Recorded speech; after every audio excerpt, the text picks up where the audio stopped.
اقرأ أخيا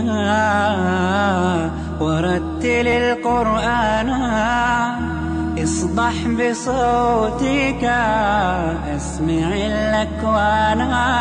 اقرأ كلام الله داوي نفوسنا لنحس في أعماقنا الإيمان. من فؤاد كالحجارة قسوة فإذا وعى نحمده ونصلي على رسوله الكريم. اما بعد فاعوذ بالله من الشيطان الرجيم. بسم الله الرحمن الرحيم. الذي أحسن كل شيء خلقه وبدأ خلق الإنسان من طين ثم جعل نسله من سلالة من ماء مهين ثم سواه ونفخ فيه من روحه وجعل لكم السمع والأبصار والأفئدة قليلا ما تشكرون. میرے واجب الاحترام سننے والوں دیکھنے والوں السلام علیکم ورحمۃ اللہ وبرکاتہ. آج آپ حضرات کے سامنے بہت ہی اہم بات بیان کرنا چاہتا ہوں، اور وہ مسئلہ وہ آج کل عام سوسائٹی کا مسئلہ ہے کہ جب بھی شادی ہو جائے تو شادی کے فوراً بعد سال بعد اگر اولاد پیدا نہ ہو تو میاں بیوی پریشان ہو جاتی ہے. اسی طرح لڑکے کے گھر والے بھی پریشان ہو جاتے ہیں، لڑکی کے گھر والے بھی پریشان ہو جاتے ہیں. سوسائٹی میں چمگوئی شروع ہو جاتی ہے کہ فلاں کے اولاد نہیں ہوتے، اور اس کی پھر بنیادی وجہ یہ بن جاتی ہے بنیادی طور پر کہ اولاد پیدا نہ ہونے کی بنیادی وجہ وہ کیا ہے؟ وہ یہ ہے کہ جب وہ زوجین کے آپس میں ملاپ ہوتا ہے تو وہ مسنون اذکار کے اہتمام نہیں کرتے. خصوصاً اس ذکر کا ضرور اہتمام کرنا چاہیے جب زوجین کے آپس میں ملاپ ہو. اعوذ باللہ من الشیطان الرجیم، تاکہ شیطان سے استعاذہ ہو کہ وہ شر وغیرہ نہ ڈالے، اور یہ جو خلوت ہے اور جماع ہے یہ نیک اولاد کا سبب بنے. چونکہ ہم غفلت میں آپس میں مل جاتے ہیں تو اس کی پھر بنیادی وجہ یہ ہو جاتی ہے کہ آدمی کو مشکلات سامنے آ جاتا ہے اور آدمی کو مشکلات کا سامنا پڑتا ہے، اور پھر نتیجتاً سوسائٹی میں بھی باتیں شروع ہو جاتی ہے، بلکہ بعض دفعہ زوجین کے آپس میں بھی اختلافات وہ آ جاتے ہیں اور طلاق کا نوبت آ جاتا ہے، اور تمام رشتہ داروں میں یہ باتیں شروع ہو جاتی ہیں کہ فلاں کی اولاد نہیں ہے.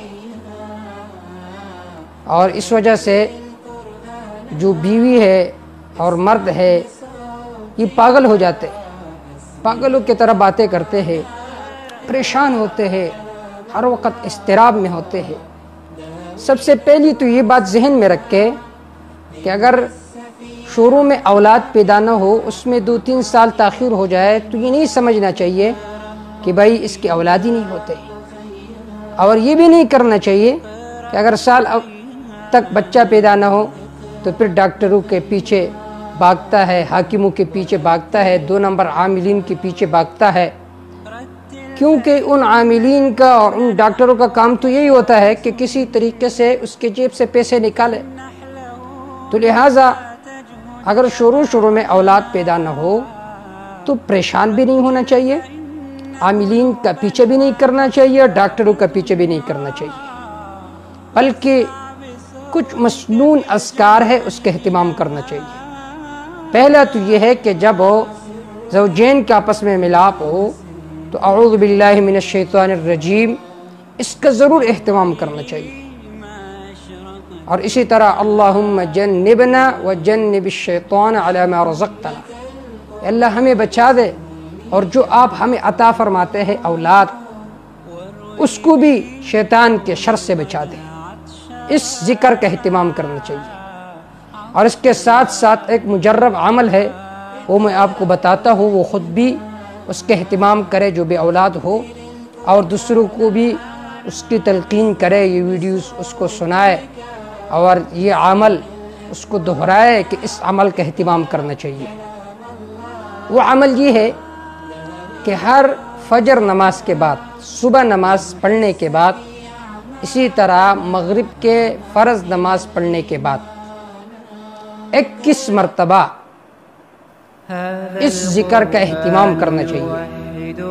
سورۃ السجدہ پارہ نمبر 21 آیت نمبر 7 سے لے کر 9 تک، 7، 8، 9 یہ 3 آیتیں ہیں، اس کا اہتمام کرنا چاہیے ہر مغرب نماز کے بعد اور صبح نماز کے بعد 21 مرتبہ، اور اس کے پڑھنے سے پہلے 11 مرتبہ درود ابراہیمی پڑھنا چاہیے، اور اس 3 آیتوں کے پڑھنے کے بعد بھی 11 مرتبہ درود ابراہیمی پڑھنا چاہیے، اور اس کے بعد دعا کرنا چاہیے۔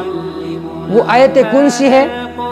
سورۃ السجدہ ہے، پارہ نمبر 21 ہے، جو میں نے شروع میں تلاوت کی۔ وہ آیت یہ ہے، الذی احسن کل شیء خلقہ وبدأ خلق الانسان من طین ثم جعل نسلہ من سلالة من ماء مہین ثم سواه ونفخ فيه من روحه وجعل لكم السمع والأبصار والأفئدة قليلا ما تشكرون۔ یہ جو 3 آیتیں ہیں، اس کے اہتمام کرنا چاہیے جب تک آپ کا مقصد پورا نہ ہو، لیکن اس کے پڑھنے سے پہلے 11 مرتبہ درود ابراہیمی پڑھنا چاہیے، اور اس کے پڑھنے کے بعد 11 مرتبہ درود ابراہیمی پڑھنا چاہیے، اور پھر دعا کرنا چاہیے، اور جب مقصد پورا ہو جائے تو پھر اللہ کے نام پر صدقہ و خیرات کرنا چاہیے۔ آیت کا ترجمہ یہ ہے، الذی احسن کل شیء خلقہ، اللہ تعالیٰ وہ ذات ہے جس نے تمام مخلوق کے پیدائش میں حسن عطا فرمایا، ہر چیز کو پیدا کیا ہے لیکن اچھے طریقے سے۔ وبدأ خلق الانسان من طین، اور انسان کی ابتدا کی ہے مٹی سے، یعنی بابا آدم علیہ السلام کو اللہ نے مٹی سے پیدا فرمایا۔ ثم جعل نسلہ من سلالة من ماء مہین، پھر اس کے بعد حضرت آدم علیہ السلام کی اولاد و نسل کو ایک پانی سے پیدا کیا ہے، ایک کمزور پانی سے۔ ثم سواہ، پھر اس کو برابر کیا ہے، اس کے اعضاء کو۔ ونفخ فیہ من روحہ، پھر اس میں اپنا روح پونک دیتا ہے۔ وجعل لکم السمع والابصار والافئدہ، اس کے بعد اللہ فرماتے ہیں ہم نے تم کو کان دی، آنکھیں دی، دل دی، لیکن اس کے باوجود بھی قلیلا ما تشکرون، تم بہت کم ہی شکر ادا کرتے ہو۔ تو یہ جو آیت ہے 21 مرتبہ، یہ ہر مغرب نماز کے بعد اور فجر نماز کے بعد پڑھنا چاہیے۔ اس سے پہلے 11 مرتبہ درود ابراہیمی، اور اس آیت کے پڑھنے کے بعد بھی 11 مرتبہ درود ابراہیمی پڑھنا چاہیے۔